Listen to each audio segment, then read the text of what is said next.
With that, I'd like to move on to our next topic. And the topic now is going to be about the importance of setting up Vaishnava libraries. We have talked many a times within the ministry that the main focus of the Ministry of Education is to encourage devotees to read Srila Prabhupada's books. And these books and the Vaishnava literature of our acharyas in the parampara must be made available far and wide. So for this discussion, I'm going to invite our next speaker, His Grace Balaram Lila Prabhu. Balaram Lila Prabhu has several educational degrees, and currently Balaram Lila Prabhu in establishing and the already established, but in terms of helping out with the Bhaktivedanta Research Center, the various libraries that are being set up through the Bhaktivedanta Research Center, and also the university effort that we're collaborating with Balaram Lila Prabhu, Gauranga Prabhu, Dr. Sumanta Rudra, Pranava Prabhu, etc., including in Mayapur, where we hope and pray that very soon we'll be able to lay the foundation for a worldwide university. On that note, I'd like to welcome His Grace Balaram Lila Prabhu. Hare Krishna. Hare Krishna, Prabhuji. Can you hear me joining okay? us today. Yes, we can hear you okay. There is a very bright light behind you, but I will try to do the thing better. Yes. Yes, then we'll be able to see you. So while Prabhu is setting up his talk, I use this time to mention the following. I encourage and request everyone, please ask your questions. This is the way we are able to reciprocate the gesture of our speakers if you ask them questions and make it interactive. If there are devotees here who would like to hear in Russian, because today we're experimenting with Russian language, His Grace Swarup Damodar Prabhu is providing simultaneous translation in Russian, and you can also hear it in Russian. So Balaram Lila Prabhu, without further ado, at 6:04 my time, I'm handing over the floor to you to discuss this very important aspect of libraries. I request you to please keep the talk between 18 to 20 minutes so that we have 5 to 7 minutes also for taking some questions and interactive discussion. Thank you, Prabhu. Over to you now. Thank you very much, Prabhu, Tapan Mishra Prabhu, and the entire team at the Ministry of Education for facilitating this and giving me the privilege to be able, pleasure and privilege to be able to present here. So, as I think Tapan Mishra Prabhu introduced, that I serve at the Bhaktivedanta Research Center as a Dean Administration, and today we will be covering the aspect of, so do we really need a Vaishnava library? What truly is the need for that? So, briefly covering these statistics, if somebody is wondering what these statistics are, to start with, these numbers actually reflect, as you can see, moving from red to yellow to green, lost, discovered, and translated. These mean we are talking about Gaudiya Vaishnava literature here, and specifically Gaudiya Vaishnava books. So actually, believe it or not, that out of around more than 750 plus Gaudiya Vaishnava books that have been listed down in a Gaudiya Vaishnava encyclopedia that was compiled by during Bhaktisiddhanta Saraswati Thakur's time, and is in a book called Gaudiya Vaishnava Abhidan, and then we are trying to update it also. As per that, there are 316 books out of more than 750 plus books which have been lost, really not even available at all. On 238 books moved to the next stage. They are available, but only in Bengali, and only 142 books are available in English, which basically translates to that less than 20% of Gaudiya Vaishnava books are accessible to non-Bengali people.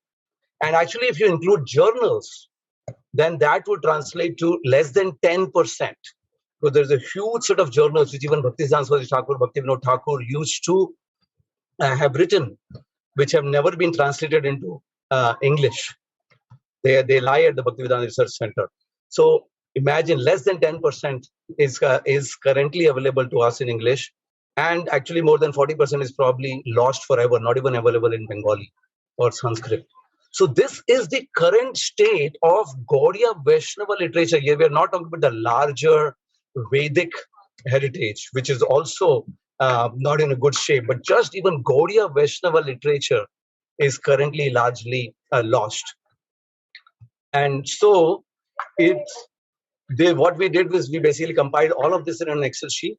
As you can see here, we call it the Gaudiya Grantha Mahima project, red, green, and yellow. And we also have a website for this thing. So this brings us to the critical point that the way to be able to serve these granthas, the serve literary heritage, is to first of all preserve them. And we know that books are the basis, right?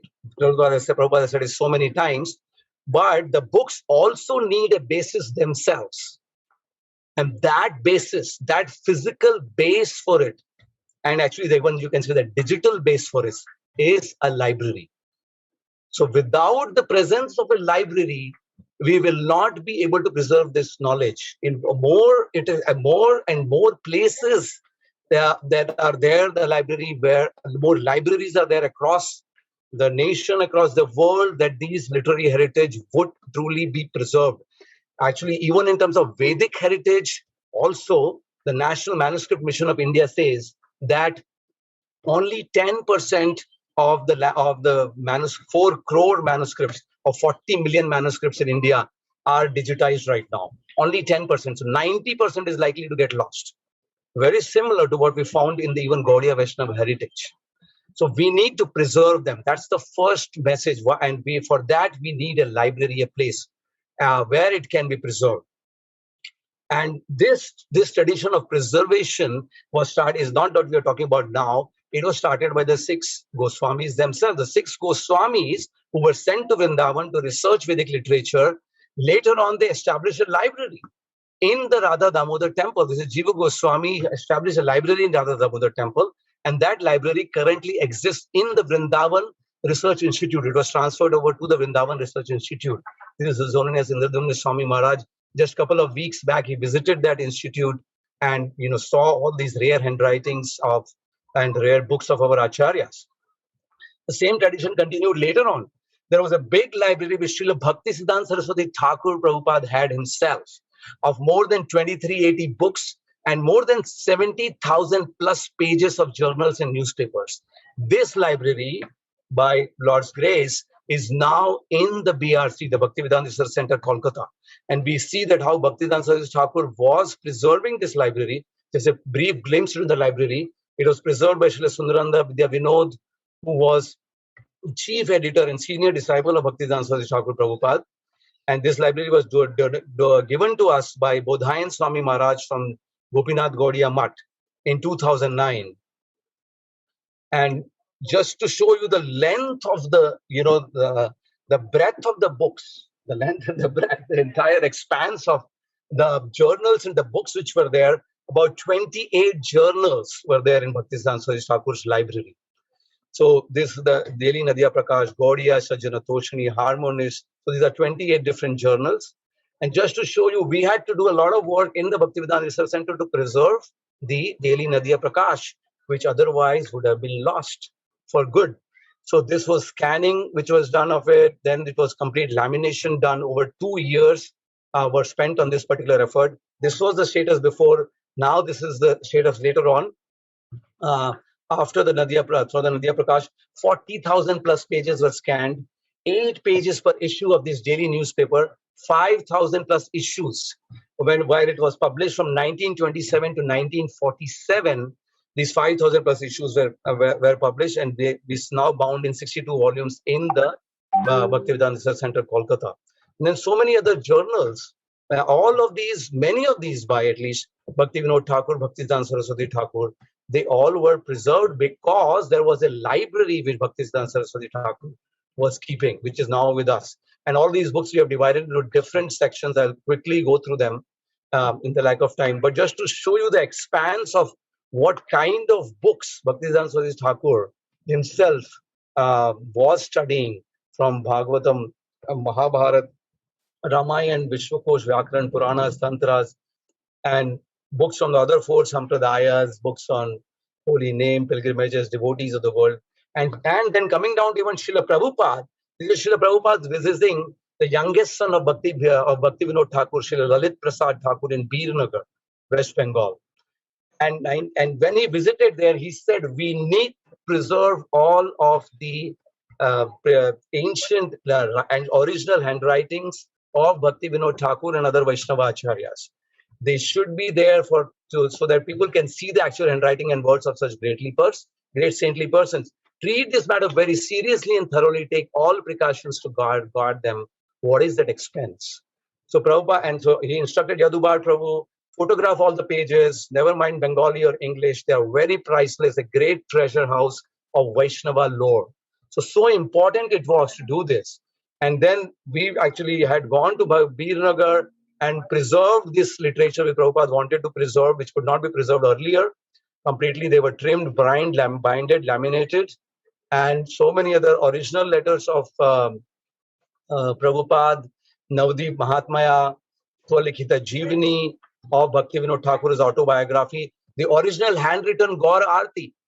By the way, nobody has ever seen the original handwritten Gaura Arti is at the Bhaktivedanta Research Center, Kolkata. And this also had to be preserved. So this would not be preserved. There was no library. So that's the first part of it, that we need to preserve this, and not just in one place, but in as many places as possible. That's when it will last for thousands of years, or at least 10,000 years, as we know that the books have to last, which are going to be the basis. The second point of why we need a library is education. So first was preservation of the books, and second is education. So we know that Prabhupada wanted the temples to be a center of higher education. We all know this very well. Temple is a center of higher education. Well, how can a place be a center of higher education truly if it doesn't have a library? Have you ever seen a place which is a center of higher education but doesn't have a library? Unfortunately, that seems to be the case for most of the temples, as we will see, as we have already seen. So we need to see that there is a place within this place of higher education, which is the library, a place where books are kept and worshipped, essentially. So we can look at this from two different aspects, academic aspect as well as the general aspect. So when I say academic aspect, I mean, so this is a conversation by Srila Prabhupada. You can hear this for next few seconds. Srila Prabhupada, in Mayapur, you were speaking about you wanted Mayapur to become a college for the University of Calcutta. Mayapur, everywhere. The whole educational system should be changed. We should take it over. Not change, at least this will remain as a departmental law. Yes. So here we can see Prabhupada is specifically saying that we need to affiliate our temples with nearby universities. And why he's saying not just Mayapur, but everywhere, every temple should affiliate. Well, that has hardly happened. If we see the number of places which are temples which are affiliated to universities are hardly any. Maybe there are 4 of them. There is an Oxford Center for Hindu Studies. There is in Bhaktivedanta College. There is in Budapest, Hungary. Now, BRC, Bhaktivedanta Center, is affiliated to Mumbai University and to Pune University. And we would like to affiliate to University of Calcutta, taking the blessings of the Vaishnavas. So we want to do that. But there is 700 temples across the world. But there are hardly 5 universities that are going to be affiliated to. So low a number. And if we want to affiliate to universities, there needs to be a library. So we don't have the first step that our temples have a library. And that's why it's required that we have some library in our temple, even if it's a small place, have a library, so that we can not just preserve the books, but actually take the steps towards connecting later on academically. And here it's one of the conversations Swarup Damodar Maharaj was telling to Prabhupada in regards to affiliation to Calcutta University. There must be a good library in the temple. It's not there. Second thing, if people come to our temples and they see there is a library, they also feel that, yes, this is a place of education. the society at large and even devotees get reinforced about the fact that yes, this is the place of education. So this was my second point, that to reinforce the fact, to establish that fact truly academically as well as to the general public, that we are a place of education, there needs to be a library in the temples. And then comes the third point, and that is of absorption. So we preserve the books within the library, which are absolutely required to sustain our cultural, our devotional heritage. We make it a place of education by keeping a library. But finally, a library actually provides us a specific place to do what Prabhupada specifically instructed us to do, most emphatically. And that was to read his books in samadhi, in actually being completely absorbed in reading his books. That it's such a place, such absorption is affiliated with the help of a library. Every day you have to read, study, and learn my books, just like a lawyer learns the law books. It's obviously will be very tough to do that if I don't have a specific place for it. It becomes much more easy, right? If you have a place which can facilitate that. So that is a library. If you have a library, this is the library in Radhadesh, Bhaktivedanta College. If you have a library, automatically people feel that they would like to, they would like to be absorbed in the studies. I spent about 16 years in Seattle Temple in the US, and there our temple president then, His Grace Harivilas Prabhu. He started a small place which was a library. He converted the gift shop place into a library. And that became the most favorite place of devotees as well as outside people. You could see people sitting there, all the visitors sitting there and becoming absorbed in reading books. That's why, again, we need to have a library. And this is Prabhupada saying, this is the library in ISKCON Juhu, one of the very few libraries. Here you can see Prabhupada is clearly calling out, my plan is to establish in this most auspicious city, which was Mumbai he was talking about, a unique international Krishna conscious training center where hundreds of persons from abroad may be educated in the Vedic way of life. While at the same time, Indian boys and girls may be trained up for prachar work in foreign countries. We will construct classrooms, workrooms, dormitories, kitchens for large-scale public distribution, lecture hall, and a library. And they did do that. So as per this instruction, they created a very nice library if you go to ISKCON Juhu like that. So this is what needs to happen, even if it's a small place, at every temple. And Bhaktivedanta Research Center can help us can help everybody in that. So the current status is there are more than 700 temples of ISKCON across the world, but maybe less than 10 libraries. Isn't that something which we should be concerned about? It is a place of higher education, it's a place for preservation, it's a place for absorption, which doesn't exist. It hardly exists. And the ironical thing is that there are many, many more Govindas restaurants than libraries. Obviously, we are not against Govindas, we are about prasadam distribution, but aren't we much more about education? And here is a conference of education. There out of 7 purposes of ISKCON, 5 directly talk about education. That we are in a movement of education. We are here to create a revolution in the society through spiritual education. Bhagavatam says that. How would we do that without a library? So that's what we are talking about. Let's make every temple a Sri Shastra Mandir. So Sri Radha Shyam Sundar Mandir also becomes a Sri Shastra Mandir, where the books, the Shastras, are being preserved, are being researched, and are being really read in a truly absorbed way. And that's why we would need a library. This is where our humble appeal, let's facilitate this preservation, education, and absorption in our Shastras, which are the very basis of our movement. Let's serve these Shastras, provide them a basis, and that basis will be a library. So this is the mission at BRC. BRC is a big library which was founded more than 10 years ago by His Grace Hariswari Prabhu, His Grace Pranava Prabhu, and all that. We have over 20,000 books there. And we have, as I said, the original library of Bhaktisiddhanta Saraswati Thakur there, over 3,000 plus books. But our idea is also we are opening centers other places. We are in Puri, we are in Pune, we are in Mumbai now, we are in Vrindavan. And in all of these different places, we have opened up libraries. So, and we are opening up to, and we are going to create bigger and bigger libraries. In Puri, with Madhavanand Prabhu, we have a 3,000 plus books library. In Pune, now in Mumbai, and also in Vrindavan. So our idea is that we want to facilitate that even other temples can start one. Let's make ISKCON famous also for its libraries, just like it is famous for its prasadam, for its kirtan, for its deity worship. Let's also do that for libraries. Thank you, Hare Krishna. Thank you, Balaram Lila Prabhu. So, if devotees would like to contact Balaram Lila Prabhu, his details are on the screen. We would like to take some questions now. So, Balaram Lila Prabhu, if it's okay, the screen sharing can now be switched off and we can have you. Yes. So, Balaram Lila Prabhu, there's a question from Prana Prabhu, which is, do you see the books of other sampradayas and even material philosophers in our libraries? Yeah. Or just Gaudiya philosophy?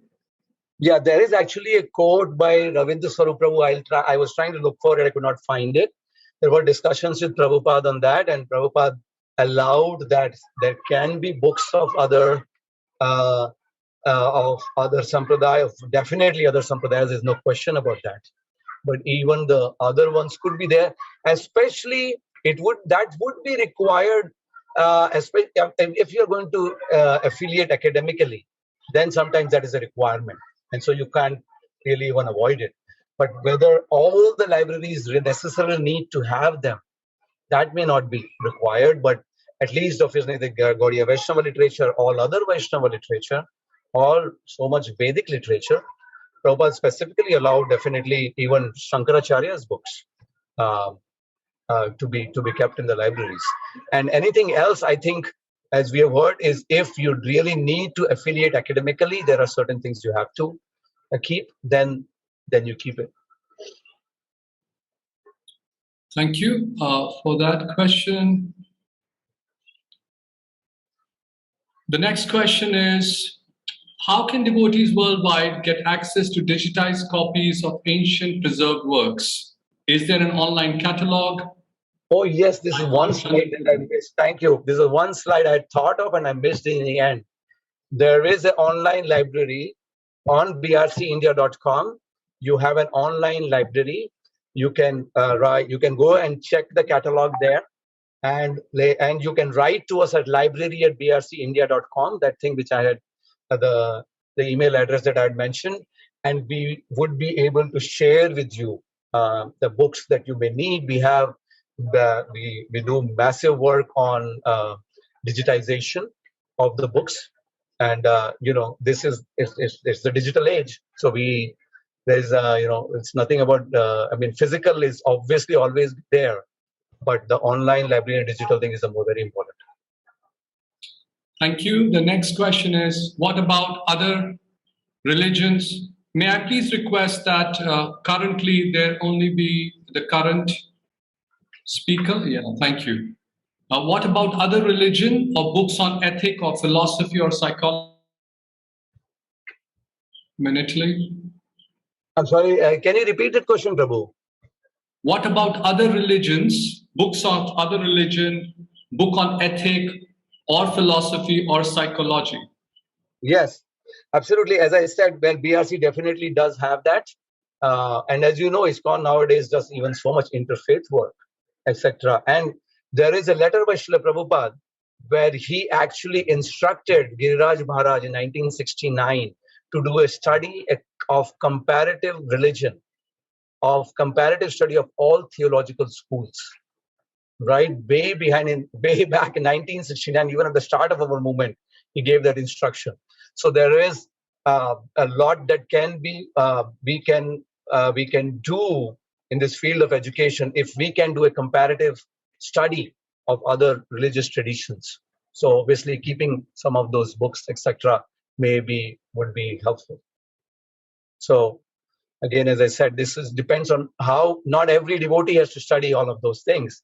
But some devotees, like Prabhupada did not instruct generically to everybody, but he did write to Giriraj Maharaj that you should do that study because that will be useful for establishing, Krishna consciousness as the postgraduate study of all theological schools. Thank you.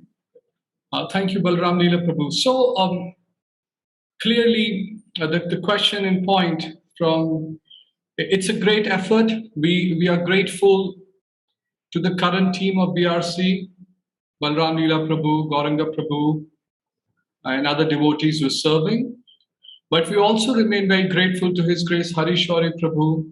Absolutely, and Pranava Prabhu, who, by the way, is one of the attendees today. I can see him, who spent many years of their life in collecting this work. So we're grateful. Our perspective at the Ministry of Education, we encourage these libraries, we encourage digitization, and we also hope that this digital library can be made available to devotees around the world, probably also through the ministry. We are creating a library as well. But here are some important things to consider.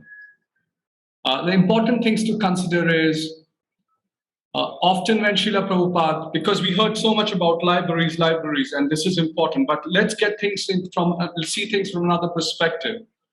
When His Divine Grace Srila Prabhupada was talking about libraries, many occasions, he made it very clear about his books. Yeah. So his books in our temples do have libraries. Yeah. And I hope that all centers will have, but at least we should have all of Srila Prabhupada's primary library to begin with. Yes, absolutely. In the process of education, we must please first create a foundation deeply embedded in reading thoroughly, not once, but many a times, Srila Prabhupada's books, discussing them threadbare, the philosophy.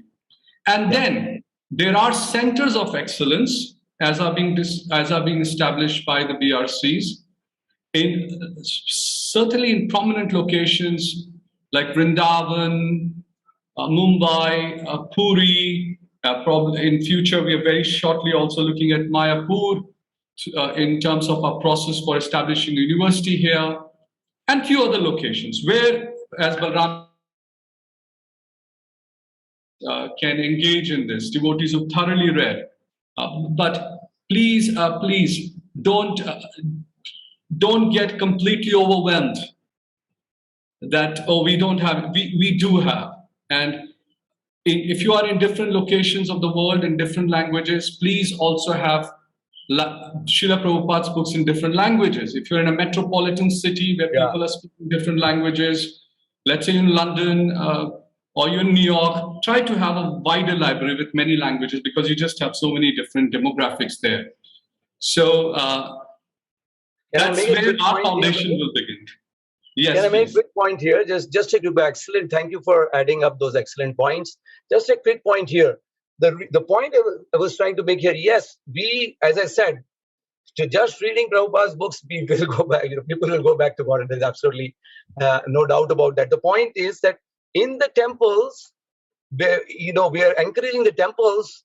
At least we have the Prabhupada books have a physical space where it is a place where you will keep all of Prabhupada's books, and a place where people can actually sit and read Prabhupada's books.